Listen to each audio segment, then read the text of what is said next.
"You will not marry her," his mother said, and Julian, the Duke of Alderton, set down his cup with a click that silenced the whole breakfast room. "I have not yet met her. I intend to. But I will not stand at your side while you make the mistake of the century."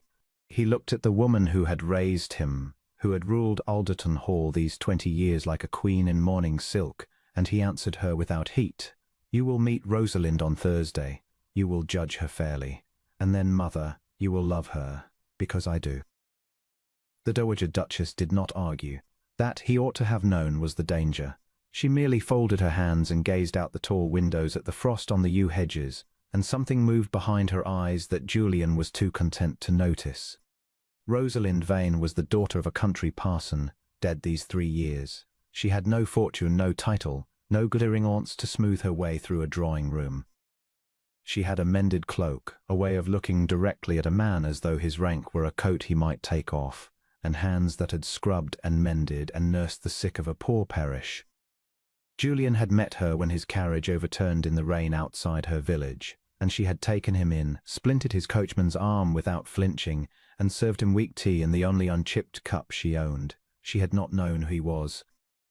She had treated him exactly as she treated the drover who came the same night with a fevered dog. He had never, in all his ordered life, been treated so. So it was that Julian rode out to fetch her himself, and brought her home to Alderton to be presented, and did not know that his mother had already laid her plan.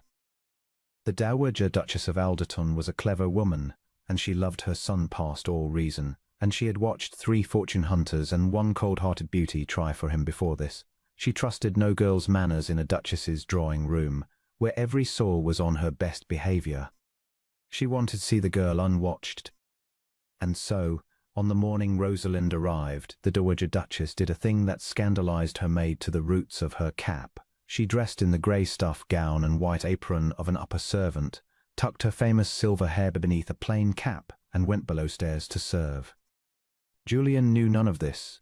He knew only that his mother had sent word she was indisposed and would receive Miss Vane at supper, and that a new woman in a grey gown was carrying Rosalind's small trunk up the great staircase.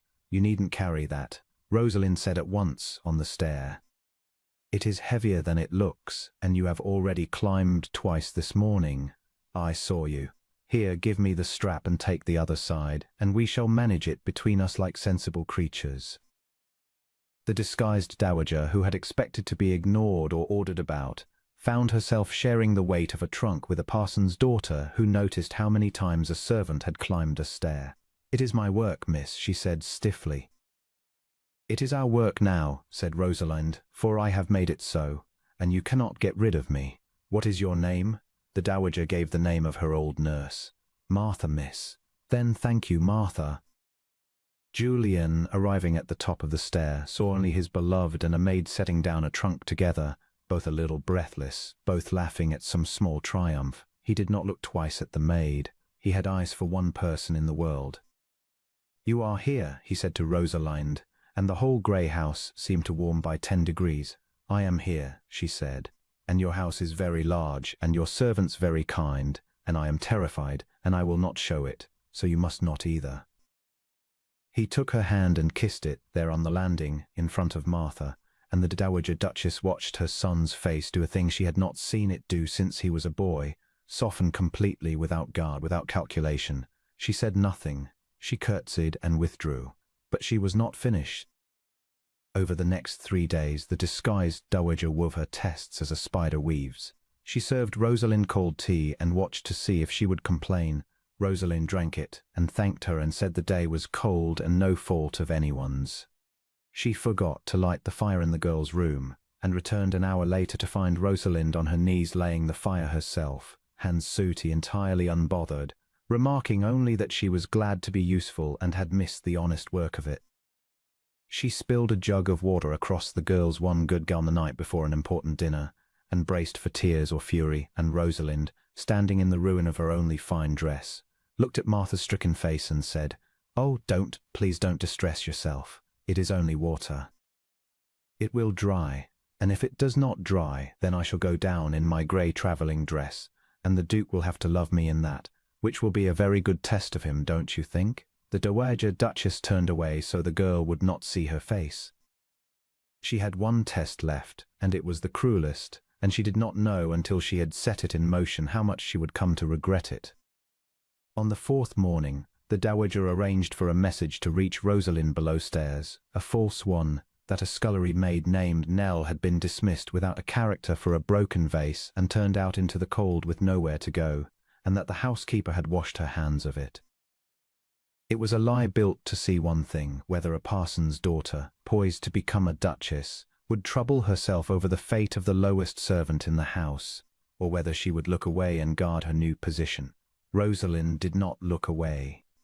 The dowager, still as Martha, watched from a doorway as the girl who was to marry her son went straight down to the cold flagged kitchen, found the weeping maid, took her chapped hands, and said, "Tell me plainly what happened, and we shall see it put right, for no one in this house shall be turned out into the frost on my account or anyone's."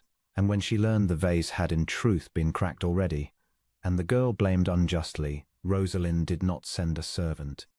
She went herself in her grey dress to the housekeeper, and then, finding the housekeeper immovable, she went to find the Duke. The dowager duchess followed hidden, and so she was standing in the shadow of the gallery when Rosalind found Julian in his study and told him the whole of it, plainly, without art. "I know I am a guest here," Rosalind said, "and I know I have no right yet to ask anything of you, and I know a great house cannot run on soft feelings. But there is a girl in your kitchen who has been wronged, and she is frightened, and she is exactly the sort of person the world never troubles to be fair to, and I find I cannot marry into a house and let that be the first thing I allow to happen in it. So I am asking you, not as your bride, as one person asking another to be kind when it costs him nothing." Julian rose from his desk. The dowager, watching, saw her son cross the room and take the girl's sooty, work-roughened hands in both of his as though they were the finest thing in England. "There is no scullery maid named Nell," he said gently. "I keep the roll of this household in my own hand, Rosalind. No one has been dismissed.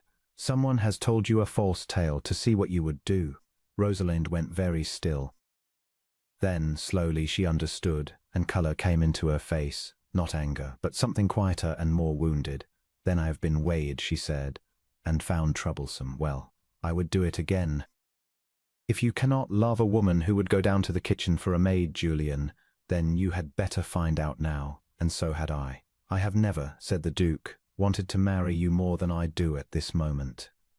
And it was then, into that silence, that the door opened, and a woman in a grey servant's gown stepped into the room and pulled the plain cap from her silver hair.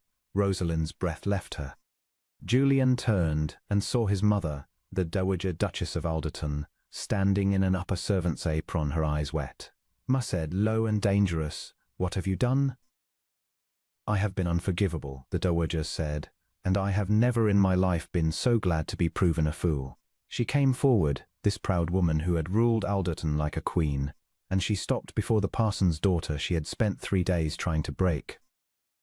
"I dressed as a servant to weigh you, child. I lit no fire, I spilled the water. I told the lie about the girl in the kitchen.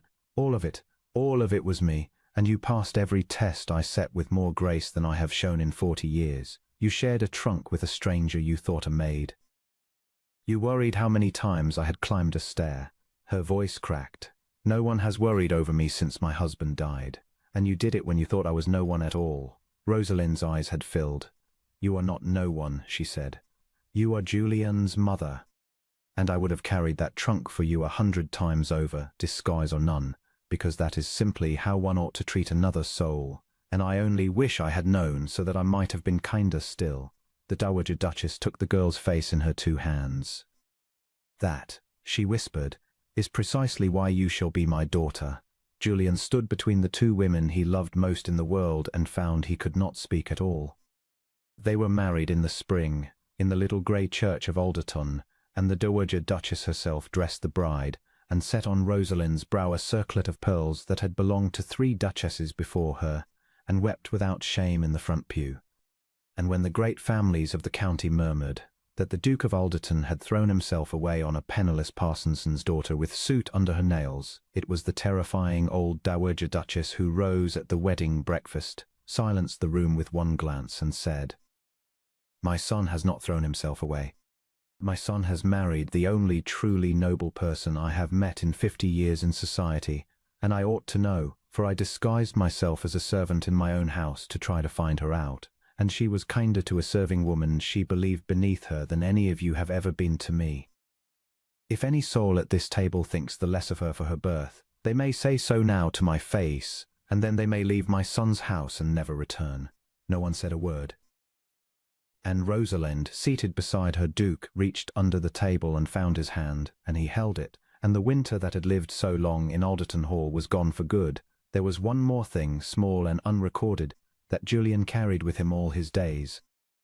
On the night before the wedding, unable to sleep, he had gone down through the dark house to the kitchen for no reason he could name, and found his mother there, the Dowager Duchess, in her own silk now, but sitting on a low kitchen stool by the banked fire as though she had never left it.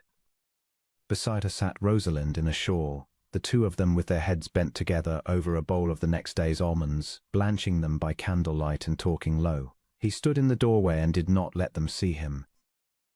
He listened to his mother, who had frightened 3 counties for 30 years, laugh softly at something the parson's daughter said. He watched Rosalind reach over without thinking and tuck a loose strand of silver hair back beneath the older woman's cap out of pure habit, the way she had done for the sick and the old her whole life, and he watched his mother let her. "You know," the dowager said, "I meant to break you." "I know," said Rosalind. "You did rather try, and instead you have gone and mended me." The old woman's voice was not quite steady. "I have been alone in this house a very long time, child, longer than my son knows." Rosalind set down the bowl and took the dowager's hands, the same chapped, capable hands that had shared a trunk on a staircase 4 days before. "Then you are not alone any more," she said simply. "That is the whole of it. That is all it ever was."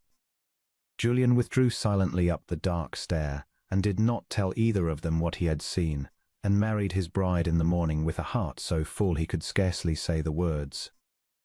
But he understood, from that night, a thing about his Rosalind that he had only half grasped before, that her kindness was not a manner she put on for company, nor a virtue she practised to be admired.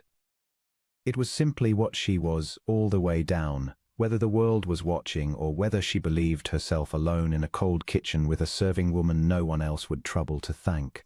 His mother had gone below stairs to find out whether the girl was worthy of the house of Alderton. She had come back up having discovered, instead, that the house of Alderton had at last found someone worthy of it. Long after, when they were old, the Duke of Alderton would say that his mother had set out to weigh his bride, and had been weighed herself, and that the morning the plain cap came off her silver hair was the morning the whole grey house learned what it had so long been missing. But Rosalind only ever said that she had gone up a staircase carrying a trunk she was told to leave to the servants, and had found at the top of it a family that was hers. And she never once, to the end of her days, let anyone else lay her fire, because she said she had grown rather fond of doing it herself, and because a house, however great, was only ever as warm as the smallest kindness done in it when no one was looking to see.